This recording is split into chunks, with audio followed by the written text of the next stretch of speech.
అందరికీ నమస్కారం అండి. ఈ స్టోరీ మీ టూ. దీన్ని రాసిన వారు ఆకునూరి మురళీకృష్ణ. మొదటి రాత్రే ఆ అమ్మాయిని భయపెట్టేయకురా అని నీకు ముందు నుంచి చెబుతూనే ఉన్నాం, విన్నావా? భార్యాభర్తలన్న మాటే కానీ అసలు మీ ఇద్దరి మధ్యన ఏ పరిచయం ఉందని నెమ్మదిగా ఆ మాట ఈ మాట మాట్లాడాలి. తర్వాత దగ్గరతనాన్ని పెంచుకోవాలి. నీ మీద నమ్మకం కానీ కలిగించాలి. ఆ తర్వాత నువ్వు ఏం చేసినా కాదనలేని స్థితికి చేరుకుంటుంది. చదువుకున్న వాడివి నువ్వు కూడా ఇలా మొరటుగా ప్రస్తావిస్తే ఎట్లారా? ప్రహ్లాద్కి చివాట్లు పెడుతూ అన్నారు స్నేహితులు.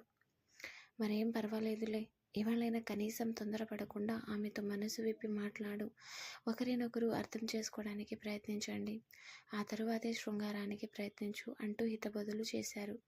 ప్రహ్లాద్ వాళ్ళ మాటలకి సమాధానం చెప్పకుండా అతడి ఆలోచనలలో అతడున్నట్లుగా తలదించుకున్నాడు. తన భార్య నిహారికకి తనకి మొదటి రాత్రి జరగాల్సిన విషయం జరగలేదన్న బాధని స్నేహితులతో పంచుకున్నప్పుడు స్నేహితులు దాన్ని ఆ విధంగా విశ్లేషించారు. కానీ ప్రహ్లాద్కి మాత్రం ఆమె తనకి చేరువ కాకపోవడానికి కారణం వాళ్ళకు అనుకున్నట్లు తమకి అవగాహన లేకపోవడం, తను తొందరపడడం వంటివి కాదని తెలుస్తూనే ఉంది. తామిద్దరూ చదువుకున్న వాళ్ళు, శృంగారం అంటే తెలియని వాళ్ళేం కాదు. ఒకరినొకరు ఇష్టపూర్వకంగానే పెళ్లి చేసుకున్నారు. మరి అలా ఎందుకయ్యింది? అతడికి ముందు రోజు రాత్రి జరిగిన సంగతులు గుర్తొచ్చాయి. శోభనం గదిలో ముందుగా పూలతో నిండిన అలంకరించిన పందిరి మంచం మీద ఇద్దరినీ కూర్చోబెట్టి బంతులాట ఆడించారు అమ్మలక్కలు. ప్రహ్లాద్ నిహారిక మీదకి ఉత్సాహంగా బంతిని విసురుతుంటే ఆ అమ్మాయి, ఈ పూల బంతి కన్నా సుకుమారం, కొంచెం జాగ్రత్త నాయన, అందుకో అక్క. మంచం మీద చెల్లిన మల్లెపూలు కూడా నలగకుండా కార్యం చక్కబెట్టుకోవాలి. అప్పుడే నువ్వు మా అమ్మాయిని పువ్వుల్లో పెట్టి చూసుకోగలవని మాకు అర్థమవుతుందని ఇంకో ఆవిడ నవ్వుతూ అంది. సుకుమారమైన పువ్వుకి కూడా తుమ్మెద బరువు కాదు. మీరు మరీ అంత బెదిరిస్తే అబ్బాయి అమ్మాయిని ముట్టుకోవడానికి భయపడిపోతాడు, ఇంకా ఆపండి అని అంది ఒక పెద్దావిడ. కొద్దిసేపటి తర్వాత సుముహూర్తం దగ్గర పడుతోందని గదిలో ఇద్దరిని వదిలేసి అందరూ బయటికి వెళ్ళిపోయి బయట నుంచి తలుపు గడియ వేసేశారు. గదిలో మంచానికి ఒకవైపు అతడు, ఒకవైపు ఆమె మాత్రం మిగిలారు. మౌనాన్ని ఛేదించాల్సిన పని తనదేనని అర్థమైంది అతడికి. ఆమెతో అప్పటి వరకు తానెన్నిసార్లు మాట్లాడాడో లెక్క పెట్టుకున్నాడు. పెళ్లి చూపుల్లో ఒకసారి, పెళ్లి కుదిరాక ఫోన్లో 2-3 సార్లు, ఎంగేజ్మెంట్లో 10 నిమిషాలు, ఆ తర్వాత ఫోన్లో మరో 2-3 సార్లు. పెళ్లి కుదిరిన దగ్గర నుంచి ఆమెతో ఏదేదో మాట్లాడాలని చాలా అనిపించేది. కానీ ఇద్దరివి సాంప్రదాయ కుటుంబాలు కావడంతో అంతకు మించి అవకాశం దొరకలేదు. ఇప్పుడు తమ ఏకాంతాన్ని అడ్డుకోవడానికి ఎవరూ లేరు. ఉత్సాహంగా లేని ఆమె దగ్గరకు నడిచాడు. ఆమె వంక చూసి చిన్నగా నవ్వాడు. ఆమె కూడా నవ్వింది. అతడికి ఏం మాట్లాడాలో అర్థం కాలేదు. మాటల తర్వాత కాలాన్ని వృధా చెయ్యకు అని లోపల నుంచి ఎవరో హెచ్చరిస్తున్నట్లు అనిపించింది.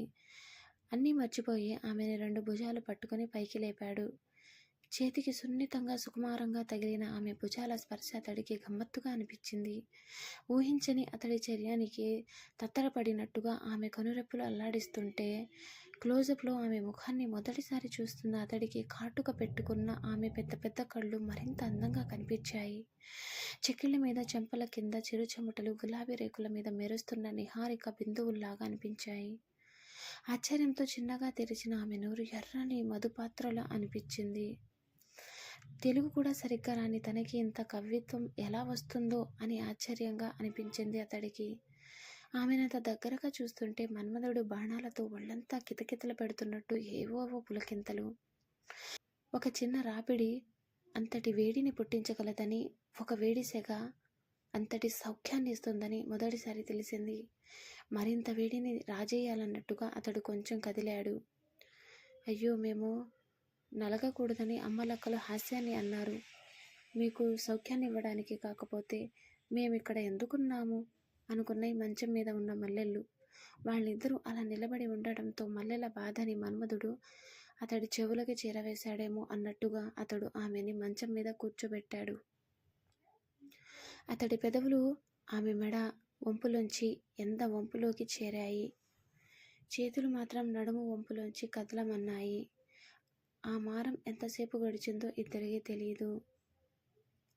ఆరాటంలో దుస్తుల వరదలు తొలగించబడ్డాయి.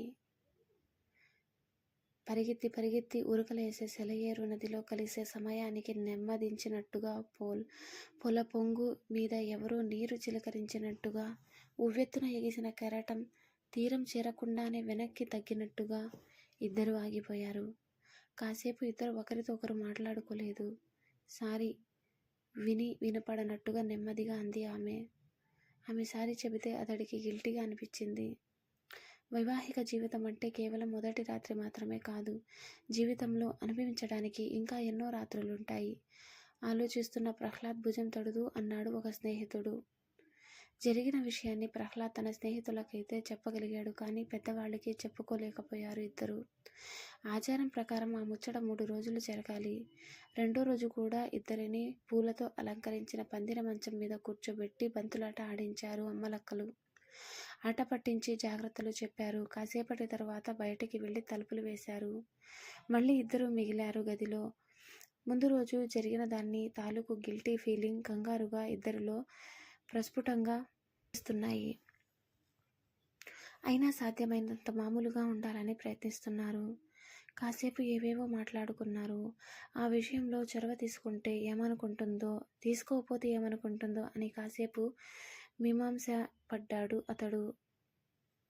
ఆమె పరిస్థితి కూడా అలాగే ఉంది. చివరికి అతడు చొరవ తీసుకున్నాడు. కానీ ఎందుకో ముందు రోజు ఉన్న ఆవేశం అప్పుడు లేదు. ఆమె అతడికి సహకరించాలని ప్రయత్నించింది, కానీ ఆ సహకారం బలంగా లేదు.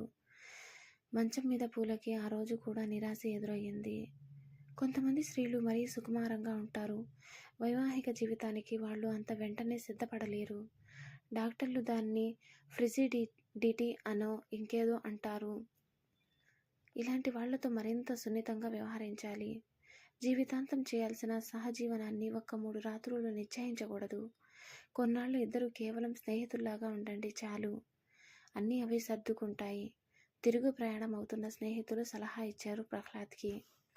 ప్రహ్లాద్ వాళ్ళ మాటలని సరేనన్నట్టుగా తలదించాడు. కానీ నిజానికి అతడు ఆలోచిస్తున్న విషయం వేరే ఉంది. కొద్దిసేపటికే అతడు ఒక నిశ్చయానికి వచ్చాడు. అదే గది, అదే పందిరి మంచం, దుప్పట్లు మారాయి, పూలు మారాయి. యథావిధిగా మంచానికి ఇటు అతడు, అటు ఆమె. నీతో ఒక విషయం మాట్లాడాలి అన్నాడు అతడు. ఆమె తలపైకెత్తి చూసింది. పంచె కట్టుకొని దానిమీద కట్ బనియన్ వేసుకొని మగసిరుతో మెరుస్తున్న అతడి మొహం గంభీరంగా ఉంది. మొదటి రాత్రి మన మధ్యన జరిగిన దాన్ని మా స్నేహితులకి చెప్పాను. వాళ్ళేమన్నారో తెలుసా? కొంతమంది అమ్మాయిలు చాలా సుకుమారంగా ఉంటారని, పెళ్ళైన కొత్తలో చాలా రోజులు వాళ్లలో ఫ్రిజిడిటీ ఉంటుందని, అందుకే మన మొదటి రాత్రి ఫెయిల్ ఉందని అన్నారు. బహుశా నువ్వు కూడా అలాగే అనుకుని ఉంటావు.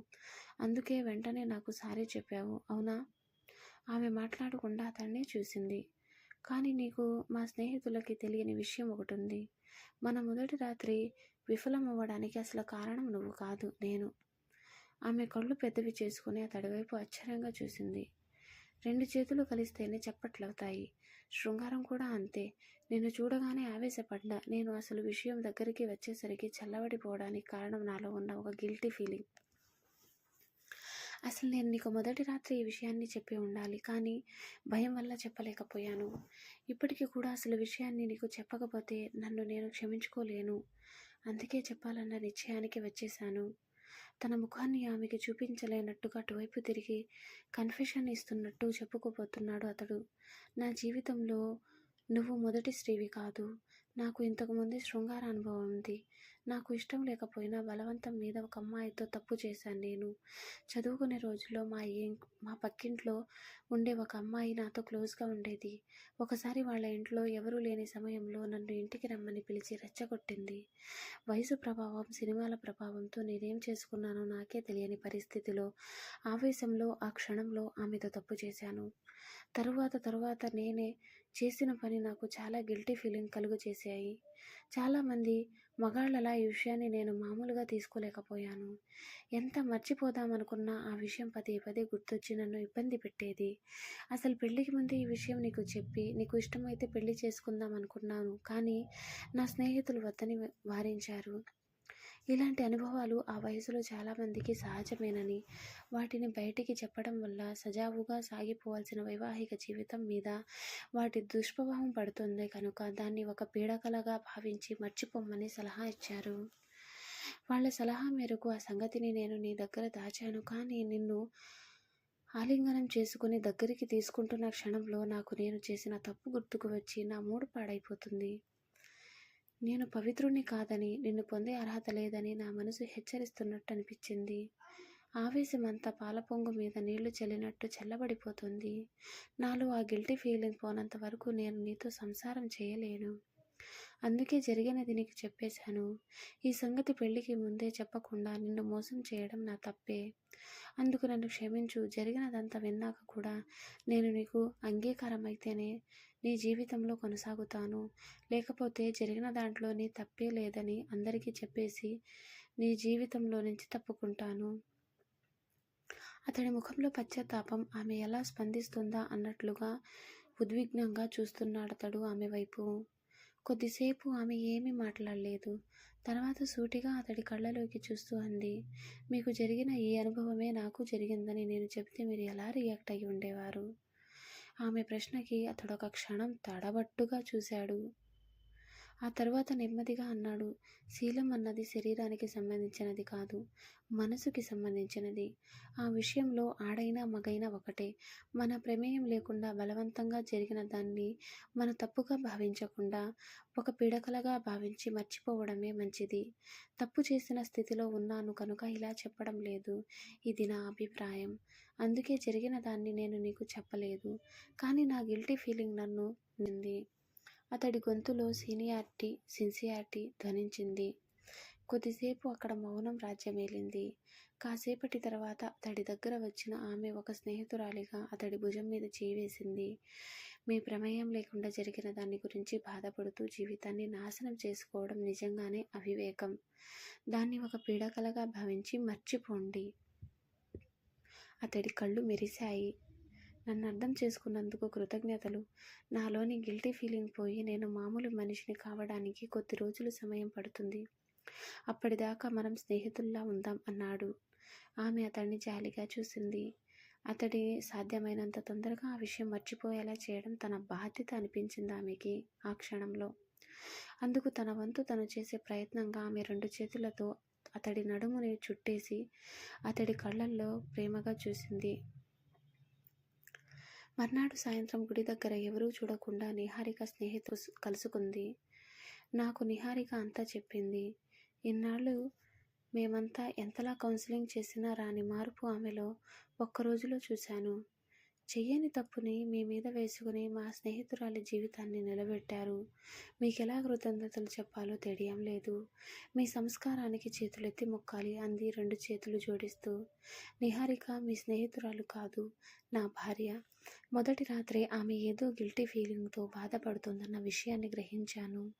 నేను మిమ్మల్ని రహస్యంగా అడిగినప్పుడు ఆమెకి 16 ఏళ్ల వయసులో జరిగిన చేదు శృంగారం అనుభవాన్ని, ఆమె పడుతున్న వేదనని మీరు ధైర్యంగా నాకు చెప్పి మా ఇద్దరికీ పెద్ద ఉపకారం చేశారు. నేనే మీకు కృతజ్ఞతలు చెప్పాలి. నిజాన్ని మీకు చెప్పి నేను తప్పు చేశానా అని చాలా టెన్షన్ పడ్డాను. మీలాంటి మగాళ్ళు చాలా అరుదుగా ఉంటారు. ఆమె చేసిన తప్పుని మీరు చేశానని చెప్పడం నిజంగా గొప్పతనం. ఇందులో గొప్పతనం ఏమీ లేదు. మీ స్నేహితురాలు సుకుమారిని అని సున్నితంగా హ్యాండిల్ చేయాలని చెప్పారు. అప్పుడే నాకు అర్థమైపోయింది. వీడియో నచ్చితే లైక్ చేయండి, షేర్ చేయండి, సబ్స్క్రైబ్ చేసుకోండి. Thank you so much.